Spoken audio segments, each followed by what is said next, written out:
Welcome to It's About Rugby League. On the agenda today we're going to discuss the current situation at Leeds Rhinos. Now I know we've done this before, but we're still waiting for the new coach to be announced. There seems to be no real update on who the new coach is going to be.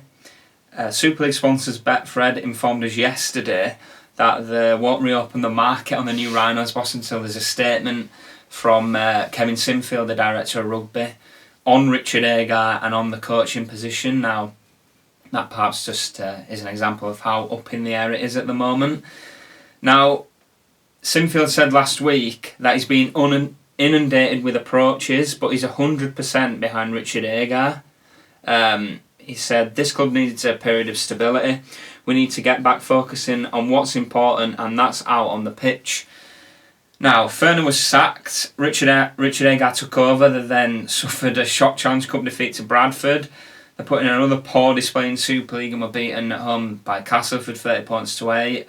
And then at Magic Weekend, they got a massively relieving win, but very unconvincing win against the London Broncos, 24-22.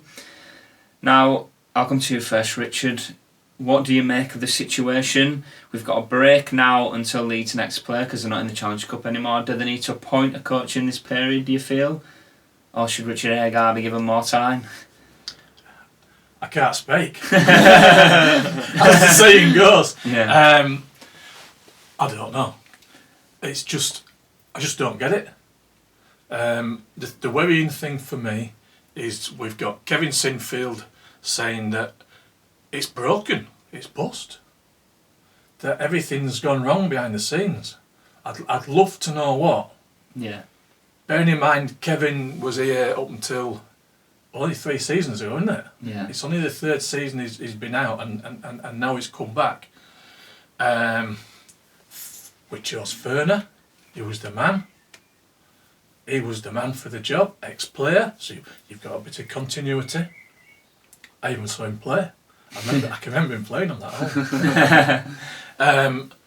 And now he's gone, as you say, sacked. So we've got Richard Agar. I don't know what the fellow's meant to do. He's obviously, from what Sinfield said, he's inherited something that's... Well, when I've seen Kevin interviewed twice now, and he's speaking as though it's almost toxic. That there's something really bad happened, and it's just broken. So what's Richard Agar going to do? He ain't going to sort it out. We've already talked about Mitch Garbett. I didn't get that. Yeah. I didn't get Kainos going. There really is something wrong. Again, going back to Kevin Sinfield, he's openly said, "I'm the man that's got to fix it." Well, he needs to get on with it. So does that mean we keep Richard Agar in the interim? We spoke about Hull FC and Lee Radford earlier. From what I see at Hull, I don't think Lee Radford is the man to do an overnight turnover. You look at the people, be it Hull or Leeds, who's out there with this magic wand, this magic Super League wand? There isn't anybody. And I don't think there's anyone that can turn it over in just less than half a season. Players, some decent players. They're not punching the weight. That's fairly obvious. It's not very obvious. Is that condition? Is that mental? You watch Leeds certainly tail off in the second half, big time. We're very vulnerable at people running to us, towards us. If I was an opposing coach, I'd say, "Look, just keep running at them. And when you get into the second half, run at them harder." For me, that's down to fitness, and a very defensive frailty as well. But fitness is a big thing. The player attitude, because we have some good players, that's a big thing. So you look at everything that's happened. Whose watch is it on? And I'm not one to blame people, but it's on Gary Etherington's watch, especially this meltdown, so-called meltdown behind the scenes. So he's the person that's got to put it right. He's the person that's got to make a proper signing But don't I feel a bit sorry for Furness. Yeah. Because he's been appointed. He was the man for the job. We're all behind him.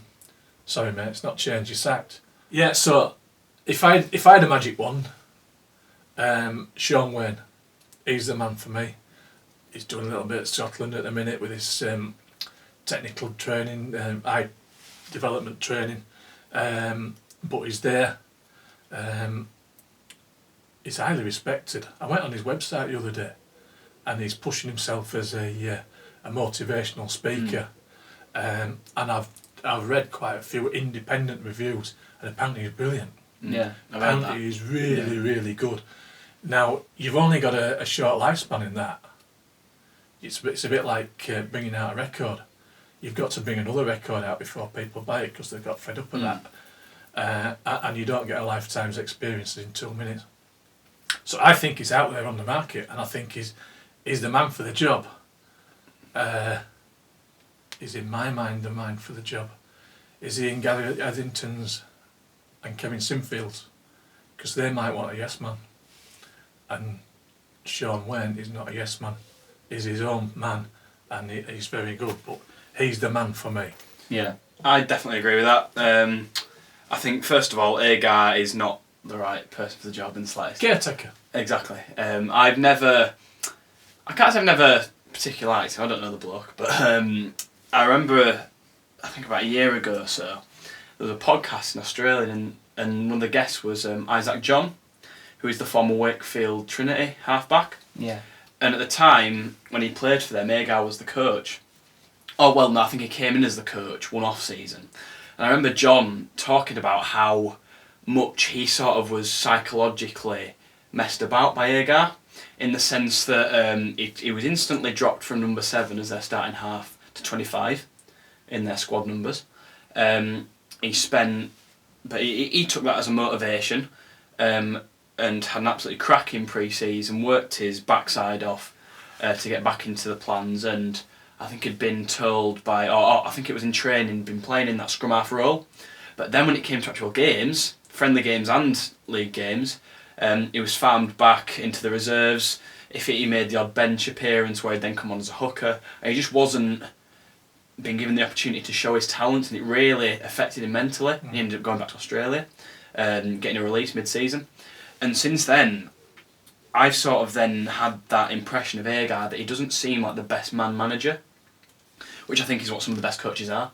You know, they know how to manage a team, manage their players, not only on the pitch but off it as well.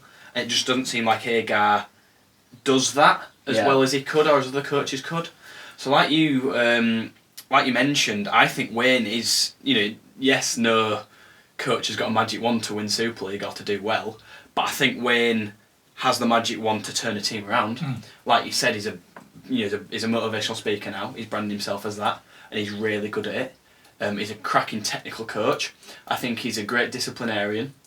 Yet the only sort of downside I'd see of him is that I think when he was Wigan coach, they had a bit of a reputation for underhand tactics, maybe being a bit of a dirty team. But I think if you look beyond that, at the core of his sort of ethics and motives, he will whip a team into shape. There's no doubt about it. I think one of Leeds' biggest problems at the minute is their discipline, and attitude. And if there's any man out there that's available to change that, it is Sean Wayne. I think as well you've got to look at one of his key principles. Like when he was at Wigan, he was probably one of the best coaches in the league at bringing through young talent. You see the plethora of youngsters that have come through that Wigan academy. We're talking about Joe Burgess, Tom Davis, Oliver Gildart, George Williams, Sam Powell, all given their debuts by Sean Wayne. And that is something that Leeds need to harness. Leeds are ones of the best at that. Probably not anymore, especially recently with all the other big, all the other transfers they've tried to bring in. Your Milers, Simon Fanai, the new player, Wellington Alba, etc. They've sort of lost that tradition of bringing through young talent. And you look at what Sean Wayne would bring to the job, and it's everything that I think a Leeds fan would want if they can look beyond the former Wigan coach that he is branded, that he's got on his back. Yeah. Well, it's really obvious you two want Sean Wayne, but if it isn't Wayne, we've mentioned before the other contenders. We've got Richard Marshall currently out of a job. Shane Flanagan got deregistered by the NRL. He's currently available. Danny Ward at London done a remarkable job there. Should he be given a shot at Leeds? Tony Smith's not been mentioned. Tim Sheens is leaving Ulster at the end of the season, albeit looks likely to go down under. But the other name that seems to have come to the fore at the start of this week is Ian Watson at Salford. Now, he was questioned about the Leeds job at Magic Weekend after his team's game against Hull KR. And he didn't exactly rule himself out of the running. When asked, he says, I love coaching, it's what I want to do, wherever that is. I want to test myself at the highest level, and I want to do that over here and abroad as well if I can. I'm always chasing things, I'm always accepting things as a challenge, and I want to see how far I can go. Now, to me, that strikes as, give me a go. Yeah, I do like Ian Watson. I think he's done well at Salford. He's done very well at Salford. I mean, he's been on a bit of a... Well, when Kukash left, he was on a bit of a low budget. He's managed to keep the squad building, brought in Hastings, brilliant bit of business, and built a fairly decent squad that's competing at a half-decent level. You know, they're without doubt a mid-table side at least. I think they could, with the ability they've got there, push slightly higher. They're not a Super League winning team. I think everyone will probably agree with that, but they're a good team. They're a solid team, and again, he's one of those younger coaches, is Watson, that is chomping at the bit at a bigger side. And you look at the table and Leeds aren't the bigger team, but in the grand scheme of things, they really are. And they're a team screaming out for someone to change things and someone to back them and have a go. And I think I can probably see Watson being sort of a Kevin Sinfield man. You said maybe a yes man. I don't know if you'd probably class him as that, but yeah, I can see him being a realistic target for Sinfield and Etherington, etc.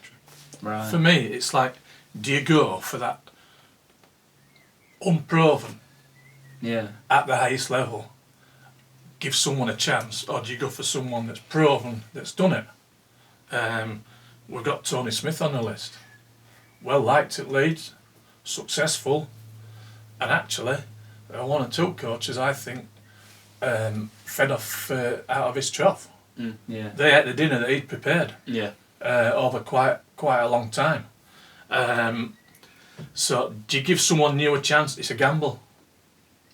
What do they want to do?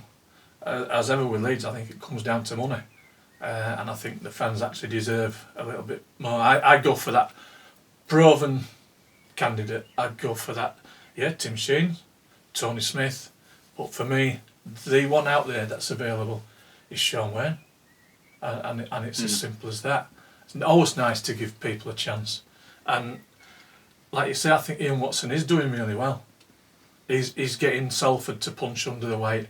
They haven't spent any money, probably haven't got a great deal of money to spend.